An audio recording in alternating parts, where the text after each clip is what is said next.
આજે આપણે બાઇબલના પાનાઓમાં છુપાયેલી એક બહુ જ રહસ્યમય છબી વિશે ઊંડાણપૂર્વક વાત કરવાના છીએ. એક વિશાળ સ્ફટિક જેવો કાચનો સમુદ્ર. હવે આ શું છે? શું આ ખાલી એક કવિની કલ્પના છે? બરાબર. કે પછી એની પાછળ બ્રહ્માંડના કોઈ મોટા રહસ્યની ચાવી છુપાયેલી છે? આપણી પાસે જે સ્રોત અને લખાણો છે એ તો દાવો કરે છે કે આ એક ચાવી છે. હા, બિલકુલ. અને આજે આપણે એ જ તાળું ખોલીને તેની પાછળનો અર્થ સમજવાનો પ્રયત્ન કરીશું. સાચી વાત છે. અને આ કોઈ એમ કહીએ કે સામાન્ય કલ્પના નથી. આ લખાણો પ્રમાણે પ્રકટીકરણ 4.6માં જે કાચનો સમુદ્ર વર્ણવ્યો છે, હા, એ એક જીવંત, શક્તિશાળી પ્રતીક છે.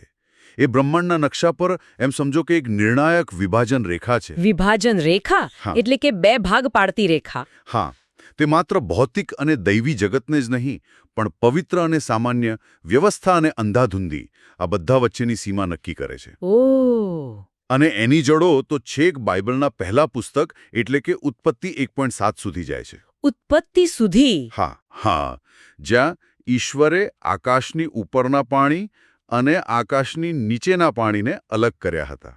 આ એ જ મૂળભૂત વિભાજન છે. એટલે કે આ કોઈ નવી વાત નથી, પણ સૃષ્ટિના સર્જન સાથે જોડાયેલો એક મૂળભૂત ખ્યાલ છે. તો પછી આ બ્રહ્માંડીય નકશો એ દેખાય છે કેવો? જો આપણે એને સમજવો હોય તો ક્યાંથી શરૂઆત કરવી પડે? મને લાગે છે કે આને એક મોટી બહુમાળી ઇમારતની જેમ સમજીએ તો કદાચ સરળ રહેશે. ખૂબ સરસ વિચાર છે. તો ચાલો સૌથી ઉપરના માળથી શરૂઆત કરીએ. બરાબર. ચાલો આપણે એ દિવ્ય ઇમારતના સૌથી ઉપરના માળે જઈએ.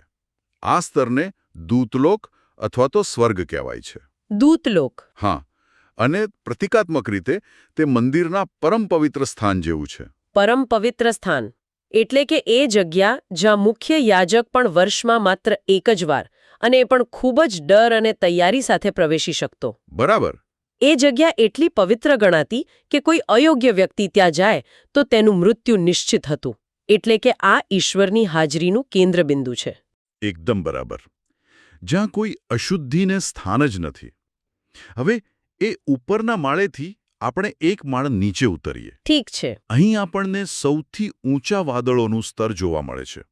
આ વાદળોને મંદિરના મોટા પડદાનું પ્રતીક માનવામાં આવે છે. પેલો પડદો જે પરમ પવિત્ર સ્થાનને ઢાંકી રાખતો હતો? હા, એ જ.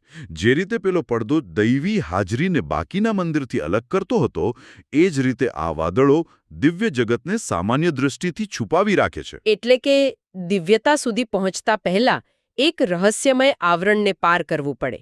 જાણે કે સત્ય સીધે સીધું નથી દેખાતું, પણ પડદા પાછળ છુપાયેલું છે. રસપ્રદ. હવે એ પડદાની નીચે શું છે?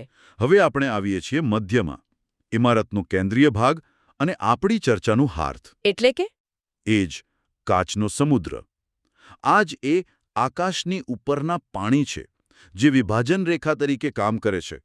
એ ઉપરના પવિત્ર સ્તરોને નીચેના સ્તરોથી સ્પષ્ટપણે અલગ પાડે છે. અને ધરતી પરના મંદિરમાં એનું કોઈ પ્રતીક હતું?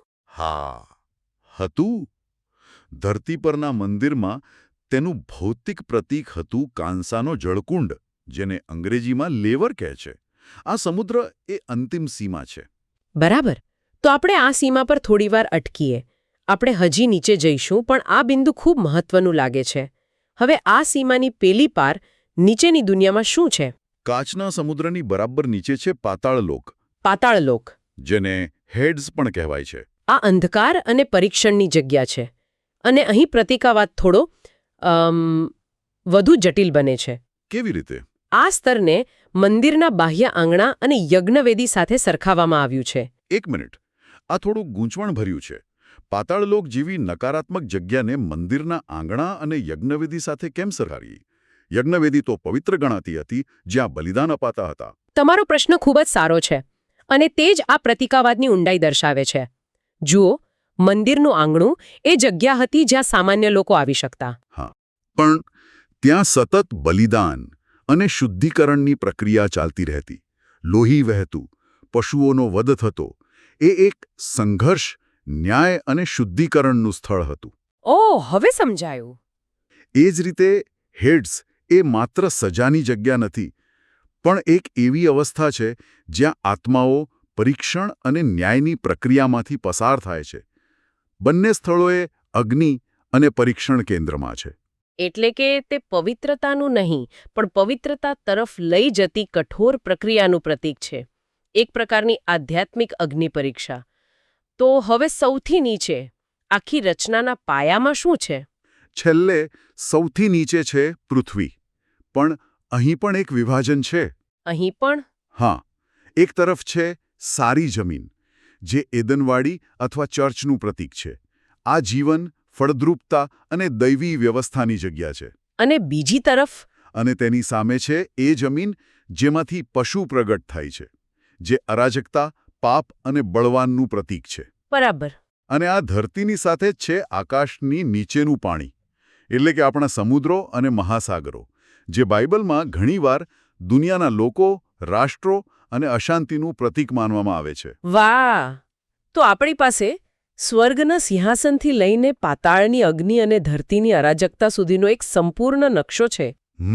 અને આ બધાની વચ્ચે એક શાંત, સ્થિર, કાચનો સમુદ્ર છે જે બધું સંતુલિત કરે છે. પણ તમે કહ્યું કે કાચનો સમુદ્ર એ કેન્દ્ર છે.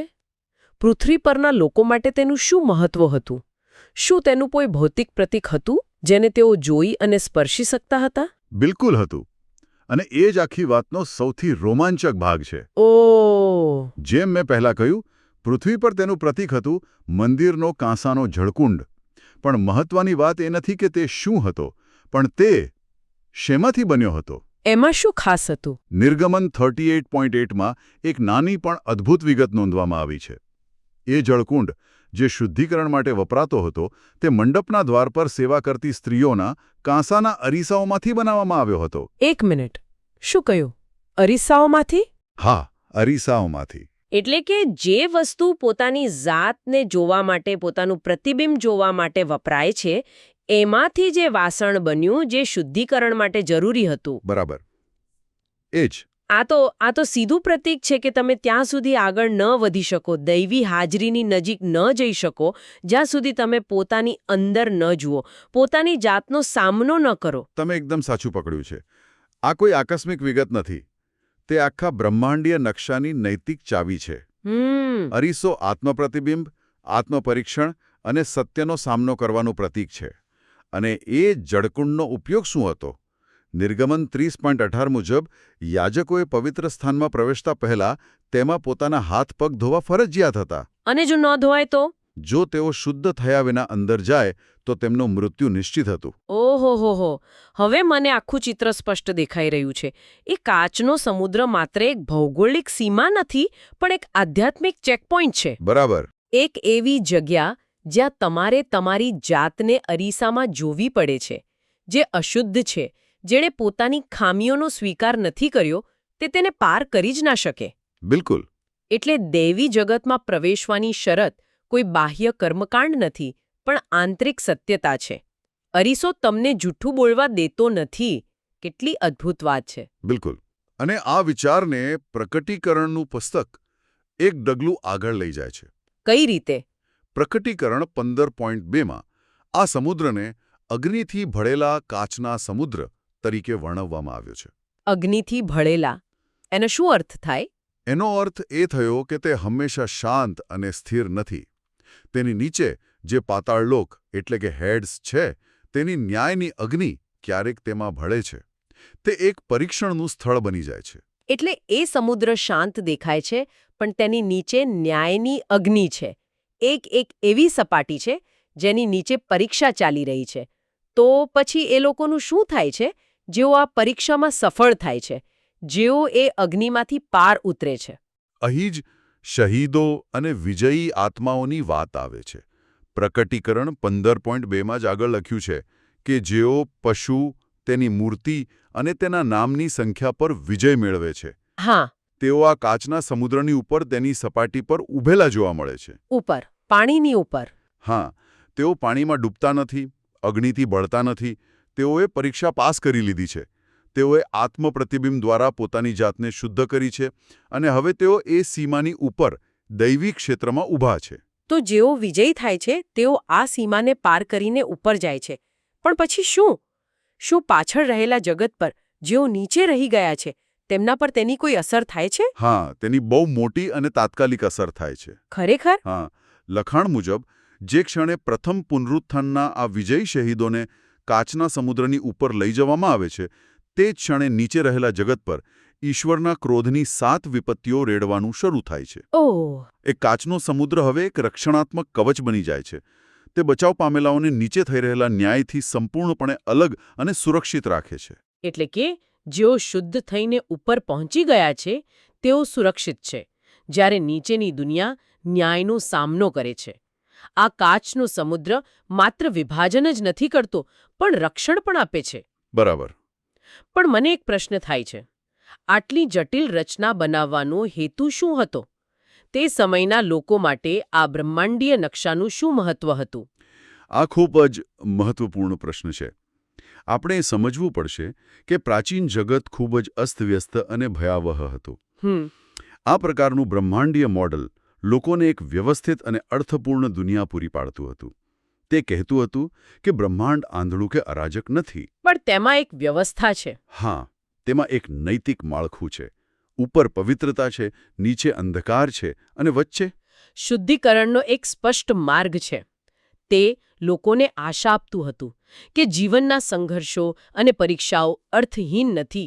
પણ તે આ કાચના સમુદ્રને પાર કરવાની તૈયારી છે. બિલકુલ. તો તે એક પ્રકારનો આધ્યાત્મિક દિશાનિર્દેશક હતો, જે કહેતો હતો કે તમે ક્યાં છો, તમારે ક્યાં જવાનું છે અને ત્યાં પહોંચવા માટે શું કરવું પડશે. એકદમ સાચું. તે અરાજકતામાં વ્યવસ્થા અને નિરાશામાં આશા લાવતો હતો. બરાબર. એ બ્રહ્માંડને એક વાર્તાનું રૂપ આપતું હતું, જેમાં દરેક વ્યક્તિ પોતાની ભૂમિકા ભજવી શકે છે.